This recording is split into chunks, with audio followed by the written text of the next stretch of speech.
being talked about.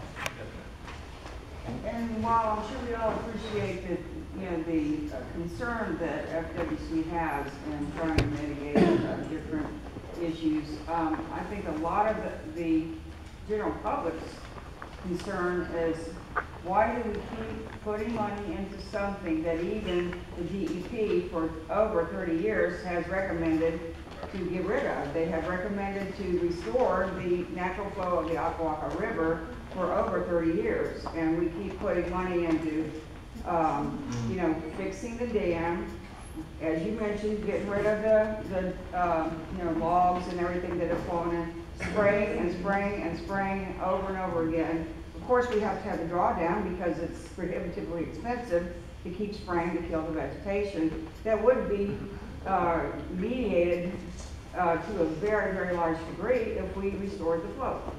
Well, again, and you know, we're not going to solve that tonight. That's ultimately a decision of the legislature, Yes. Permitting, legislature, and those things that are way above my pay grade. So, yes, sir. 50 years ago, a mistake was made.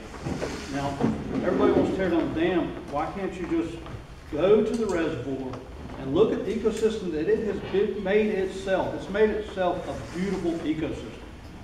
You know, you're talking about 8 or 9 miles of Ocklawaha that is contained by the dam, that is its own beautiful ecosystem. It's got its own wildlife, its own diverse ecosystem that's beautiful. But you want to tear down the dam just because it's not natural. There's a lot of things not natural. Burn down your house, it's not natural. You know, it's a beautiful ecosystem. Why can't you accept it for what it is? And you're talking about the $10,000 that they spend, that spent spraying Rodman. FWC's budget for spraying this year was $25 million. That's not counting, that's just for spraying. That's not counting what Army Corps of Engineers budget was for spraying the St. Johns River, which was quite a bit. Well, one moment, please. I would like us to get back on topic about the drawdown. Again, we can have a big argument unfold here tonight, and it will get us nowhere, and we will, you know, basically, the point of this meeting will evaporate. We know, I think everybody in here knows where they stand, as far as you all from the public. It's good to talk about. And I know you know where I stand, and I have to say, when Marilyn voiced that, I do know there was kind of an elephant in the room, and probably we all breathe more, because that's a strong feeling a lot of us share. But also, I mean, what would the harm be in having an extended drawdown?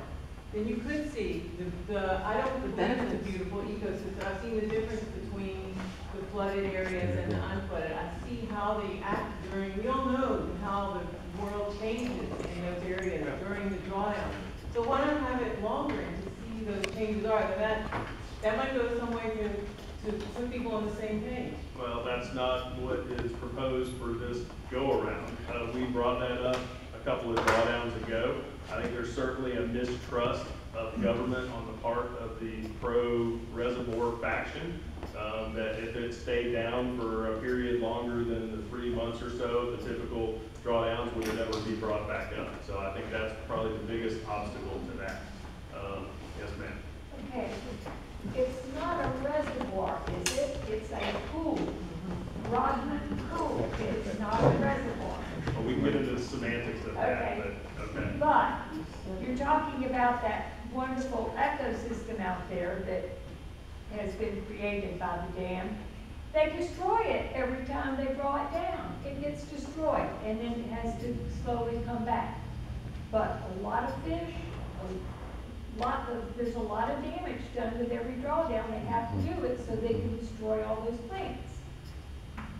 So it gets destroyed every 4 or 5 years. Again, I use the metaphor when I'm showing the reservoir people that it is like doing a prescribed burn. You're oxidizing, mineralizing all those organics out there and rejuvenating the system every 4 years, which is what a burn does. That's a Burn is a fire. natural event, a dam is not, sir, so that's false equivalent. That's right. The burns we predominantly do in public land management these days, particularly in Florida with 20 million people, are natural events. They mimic a natural event, sir, a dam does not. That's right. The drawdowns mimic dry and wet cycles. The By lowering the drawdowns- reservoir, you're basically mimicking drought and then wet periods. No doubt, but the dam has no place. The permit has expired, time has passed, we're essentially managing the fishing hole.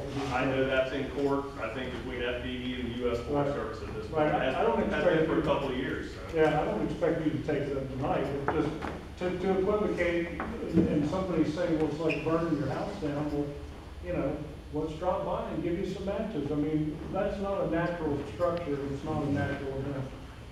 Yes, sir. I realize this was a project handed to you that you had no place in creating Well, initially. believe it or not, about 20 years ago, I wanted this job.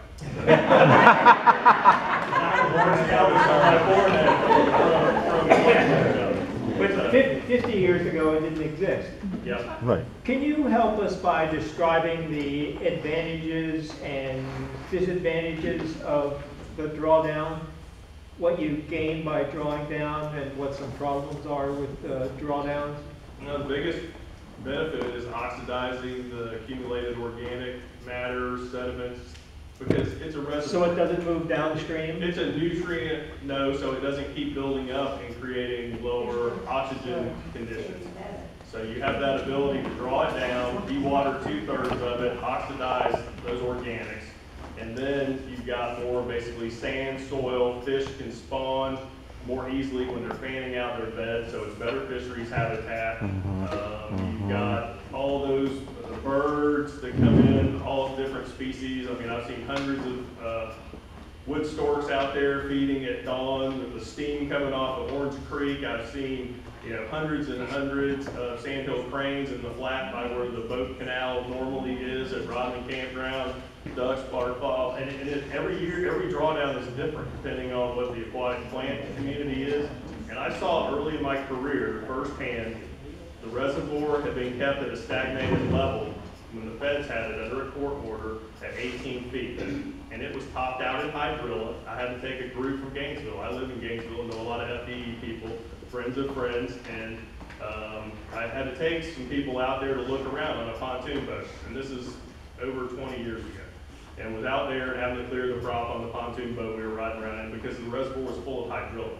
And then when we started doing the drawdowns to 11 feet, how it shifted the aquatic plant communities out there, it was predominantly almost all hydrilla out there.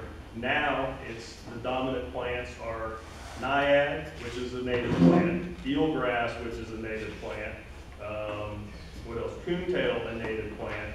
So it's totally flipped, and hydrilla is hard to find out there now, which is very unusual. Doing the drawdowns has totally changed and increased the coverage of native plants and the diversity and spread of native plants. And I know some people, I'm sure people in this room don't like that because it makes the reservoir look better than it's been portrayed at times. But that's the reality of what I've seen out there. That doesn't mean all the nuisance plants are gone. It doesn't mean the herbicides don't have to be used somewhat surgically, strategically, as that gentleman mentioned earlier. But we try and minimize the use of herbicides and aquatic plant control out there. That's how I was trained by my predecessor, Dave Bowman, who managed the reservoir for 30, 40 years. As first a Corps employee and later a DEP employee. He was the first manager of the Greenway from '94 when I was hired until 2000. And then he worked as a consultant up till about 2012. But that's what I've seen firsthand from the drawdowns. They're very beneficial. Yes, ma'am. I actually have two questions. Number one, can you tell us, going back to the drawdown, what effect lowering the water has on the river, natural river from Eureka to Silver River and on the other side to the St. Johns? Do those water levels actually go drastically up and down like the reservoir?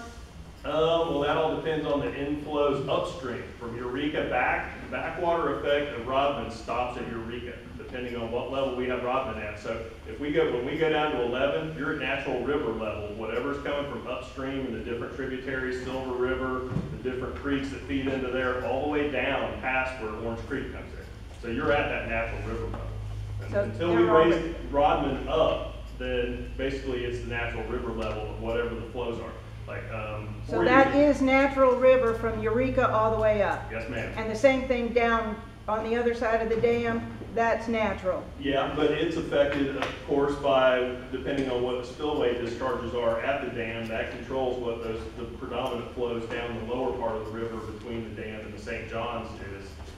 But again, you know, depending on whether the water in the reservoir is going up, down, or staying the same, that affects, you know, what the flows are downstream. So we have natural river on both sides of the reservoir. Thank you. Yeah, you could argue that. Yes, ma'am.